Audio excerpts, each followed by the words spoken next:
Teman-teman yang saya hormati, Presiden Republik Indonesia baru saja menerima surat-surat kepercayaan dari 10 duta besar negara sahabat untuk Indonesia.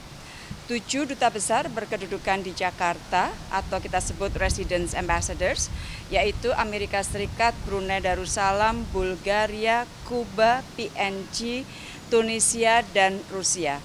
Sementara 3 duta besar berkedudukan di luar Jakarta atau kita sebut non-resident ambassadors, yaitu Lituania berkedudukan di Singapura, Makedonia Utara dan Republik Slovenia berkedudukan di Canberra. Rekan-rekan, Indonesia memiliki hubungan yang baik dengan 10 negara tersebut. Beberapa di antaranya merupakan mitra dagang atau mitra kerjasama ekonomi utama Indonesia. Sebagai contoh, Amerika Serikat merupakan mitra dagang utama Indonesia. Nilai perdagangan kita sudah lebih dari 34,5 miliar US dollar tahun lalu dan kita mengalami surplus yang cukup besar. Sementara perdagangan dengan Rusia tercatat lebih dari 3,3 miliar US dollar. Dan kalau kita lihat 10 negara tersebut, 7 dari 10 negara tersebut kita memiliki total perdagangan bilateral di atas 100 juta US dollar, kecuali dengan Kuba, Lituania, dan Makedonia Utara.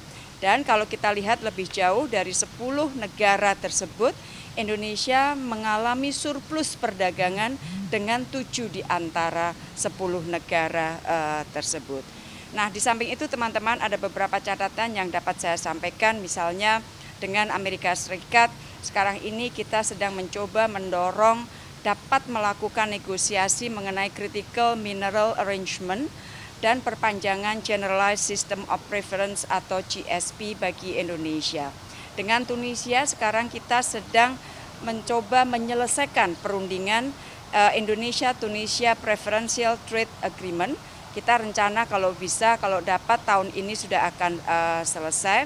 Dan kalau Preferential Trade Agreement dapat diselesaikan, proyeksinya kenaikan ekspor kita dapat mencapai 32,82%.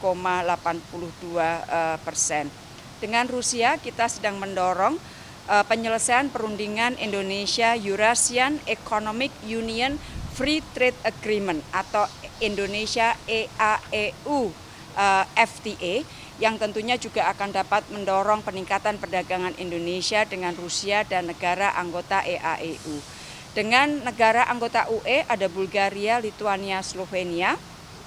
Kita sedang mendorong penyelesaian negosiasi Indonesia-EU Comprehensive Economic Partnership Agreement atau sering disebut CEPA.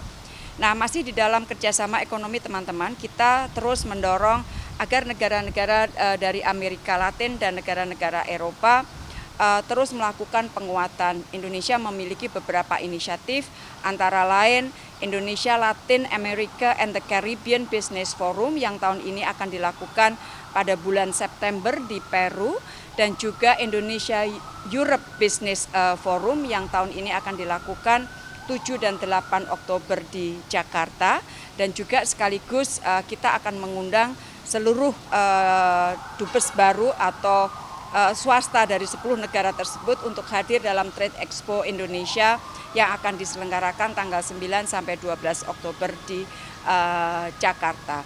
Selain itu tentunya dengan 10 negara tersebut kita akan bicara mengenai kerjasama dalam pariwisata, konektivitas, pembangunan IKN, dan lain-lain.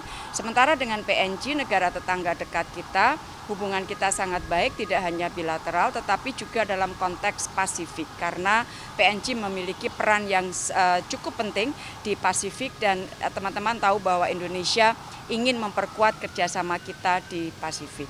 Dan tahun ini juga merupakan tahun yang istimewa bagi Indonesia Brunei, 40 tahun hubungan diplomatik, 75 tahun dengan Amerika Serikat dan 75 tahun dengan Rusia.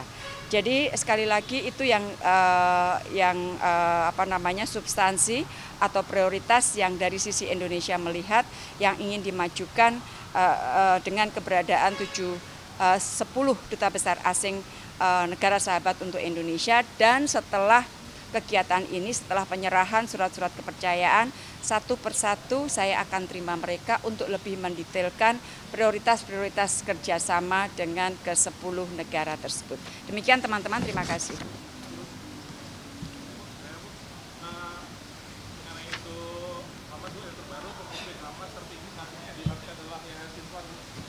Indonesia selaku yang mendukung perdamaian Palestina ini bagaimana Bu? Jadi kita fokus kepada upaya penyelesaian perdamaian. Ya, dari kita jelas bahwa kita terus pertama kita mendorong agar terjadi ceasefire. Yang kedua, kita terus mendorong agar bantuan kemanusiaan dapat dijalankan, dapat dilakukan tanpa adanya hambatan.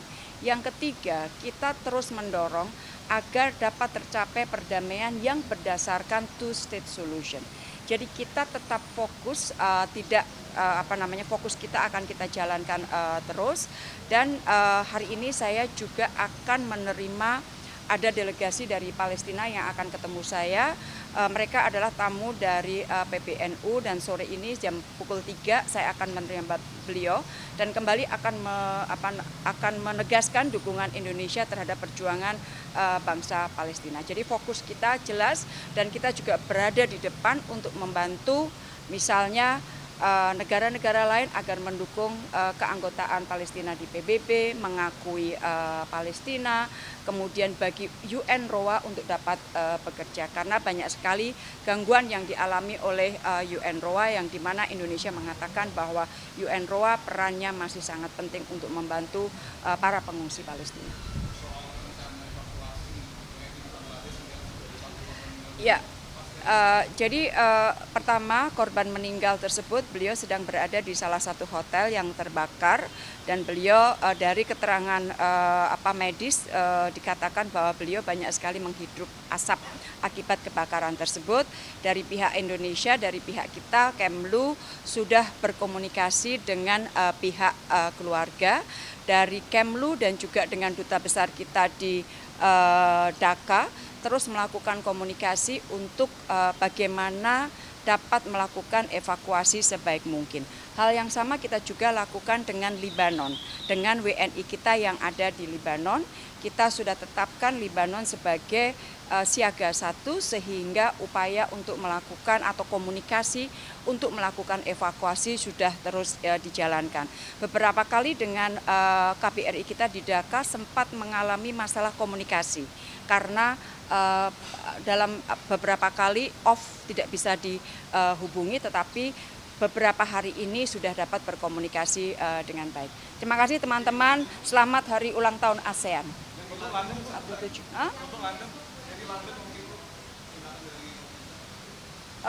kita selalu WNI ya, jadi kita selalu begitu ada satu masalah, kita locate WNI ada di mana, terus kemudian dari pihak kedutaan besar kita di London memberikan laporan atau sebelum memberikan laporan tentunya mereka melakukan kontak dengan WNI kita terutama di daerah sekitar yang terdampak.